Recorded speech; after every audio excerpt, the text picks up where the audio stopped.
has the ability to look beyond what we can rationalize. So therefore, there is no reason to ask questions.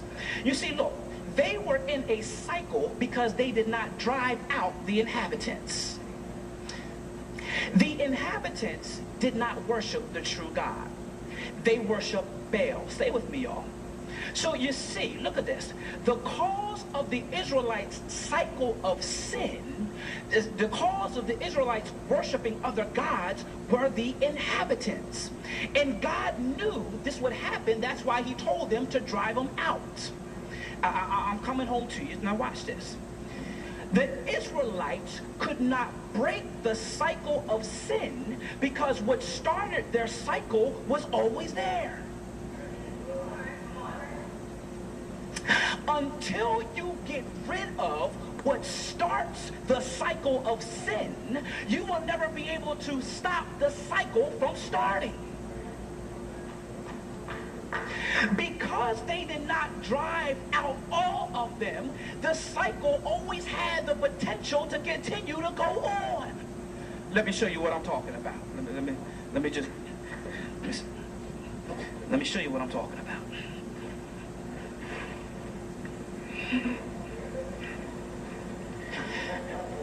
Here we have the land, and here are the people of the inhabitants.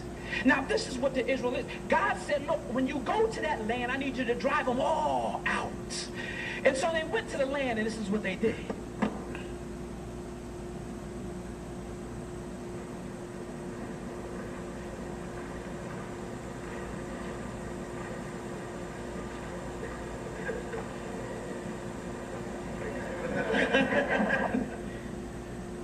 And they only drove out a few of them.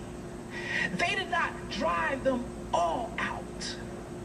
And because they didn't drive them all out, when they were worshiping God, because they were the cause of the start of the cycle of sin, it was always there. Therefore, it always had the potential to start the sin that you're trying to get rid of.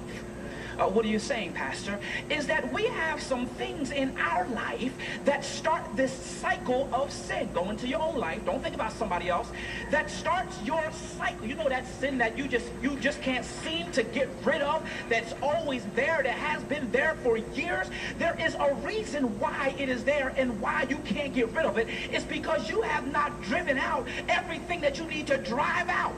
And every time you think you want to do right, here comes that thing that you didn't drive out, which starts the cycle all over again. Oh, come on, somebody. I know I'm talking to somebody. Maybe I'm talking to myself. I don't know. Watch this. Even when they would do right for years and years, they would go for 80 years praising God. They would go for this amount of years. Even when they would do right for years and years, because the inhabitants were lingering, the cycle always restarted. So even when you were on a battlefield for God, and you are on a battlefield, because you did not drive that out and you allow it to linger in your life, you always find yourself in the same spot that you said that you weren't going to be. Oh, come on, somebody. Y'all need to stay with me.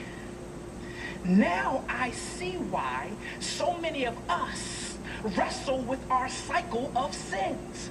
It's because we never really drove them out completely. We told God that we're done, but we didn't move it all out. Now, what does that say to God? See, we came to the altar and said, God, I'm telling you right now, I'm done with that. I'm done. It's over, God. I'm leaving it right here. I'm done. I'm done. And we never completely get rid of it. It is saying, look, because we don't completely remove it, our true desire to continue to sin is still there. Make no provisions for the flesh. Make no compromises. I can't compromise. We can't compromise with sin. But we do, don't we? We really do. Y'all, this may not be something that makes you shout, but it's going to give you something to think. Because I think about, maybe it's just me, but I think